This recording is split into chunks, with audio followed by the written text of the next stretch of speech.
thereby depriving them both of the use of hemp towards their sailcloth, rope, and other hemp products used in the war effort. Despite Napoleon's protests, Alexander I allowed merchants to smuggle hemp to Britain. This is one of the reasons why Napoleon decided to invade Russia.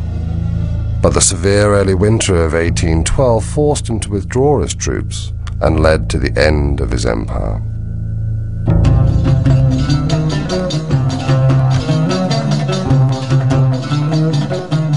In the early 19th century, in Europe, the mysterious East became the latest rage, as did cannabis smoking. The Oriental wave influenced styles of interior decoration, clothing, and travel abroad.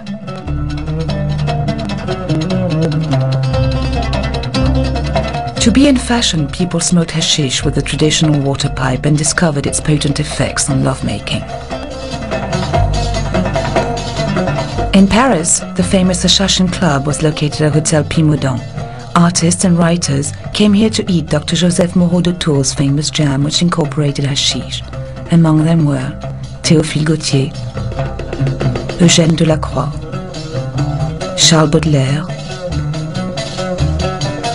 Alexandre Dumas, Gérard de Nerval.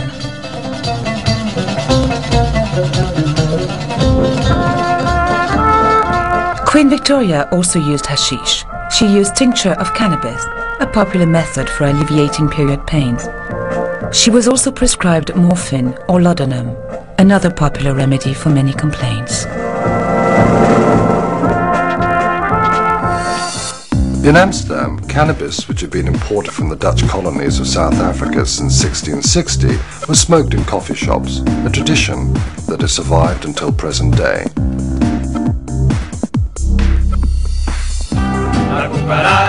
At the end of the 19th century, Indian migrants brought cannabis into Mexico, where it was named marijuana and then became the symbol of Pancho Villa's rebellion with the song La Cucaracha.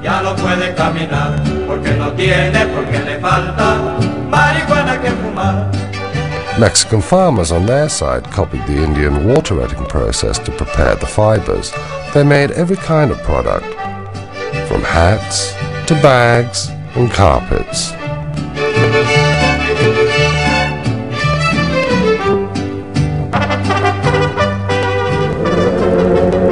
Marijuana traveled from Mexico to the southern states of America.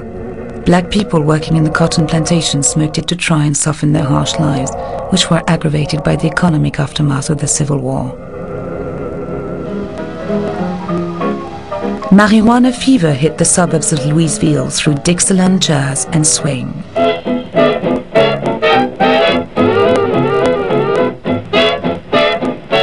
Marijuana was known in America as reefer or grass.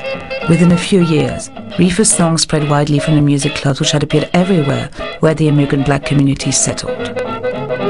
Have you ever met that funny reefer man? Have you ever met that funny reefer man? Along with new developments in the hemp industry and a growing awareness of the dangers of alcohol, marijuana began to be the subject of interest in the corridors of political power.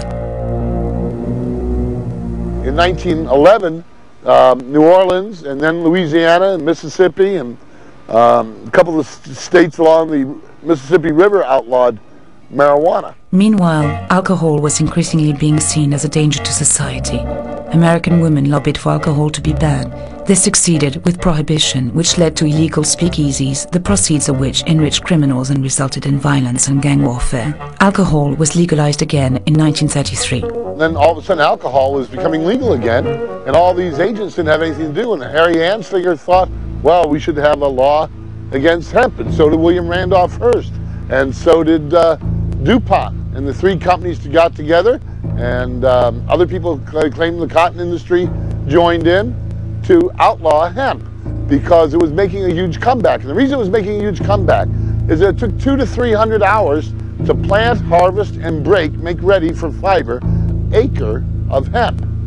But all of a sudden, in the 30s, in the 1930s, that 200 or 300 man-hours per acre went down to 1 man-hour per acre. It was a better fiber than any other fiber and previous hemp fibers. And that was the beginning of the end of all fibers, as being the only synthetic. Nylon was the new synthetic, would have to make way for the reintroduction of hemp as an inexpensive fiber, as well as the strongest, the best, the longest lasting, and the softest fiber.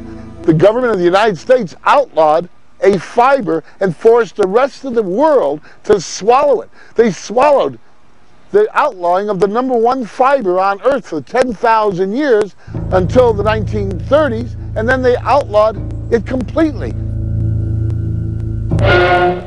China, the hemp country, was part of the Japanese plan for military conquest. But in official Tokyo, seat of an empire which for nearly a decade has been governed by its stern and ruthless military caste, there is more activity, more secret comings and goings than in many a year. The little men who command the world's third largest navy see in the South Pacific the richest of all colonial prizes.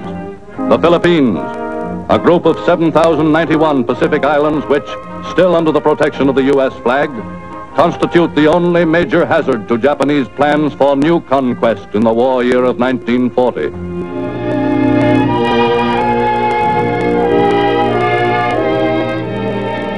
Already one important island industry, the growing and processing of Manila hemp, is almost entirely under Japanese control.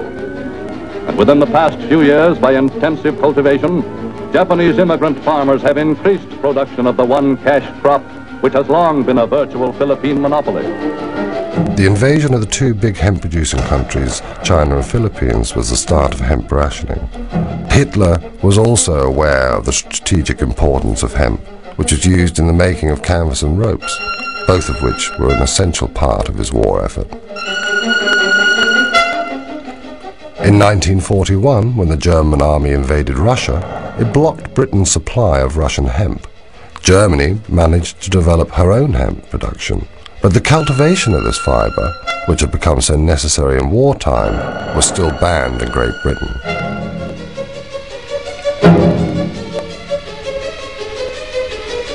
In 1942, the German troops reached the center of Russia. The land continued to produce hemp, which enabled Hitler to move confidently to the next stage of his plans for the Reich. To safeguard its own supplies of hemp, Great Britain urged India to increase production.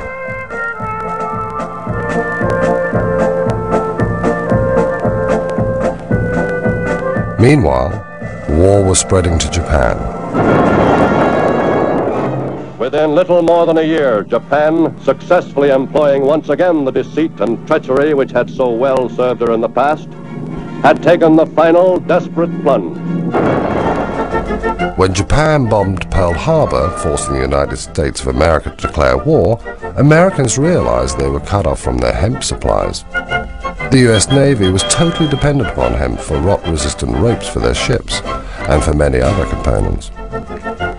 The American government then decided to redevelop their hemp industry. Marijuana was legalized again and farmers received seeds. A propaganda film called Hemp for Victory was then made to encourage this war effort.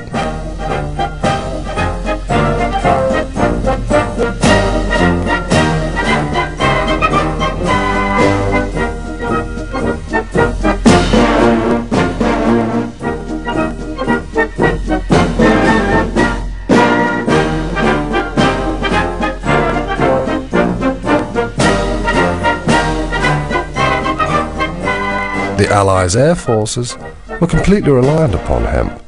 Parachute straps, packs and belts were made out of hemp.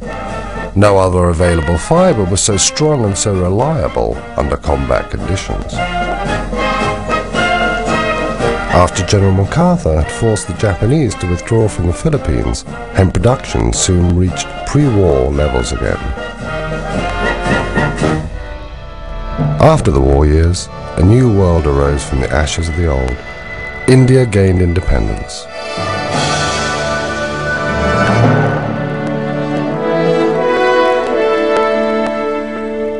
Thanks to automation, India doubled its hemp production and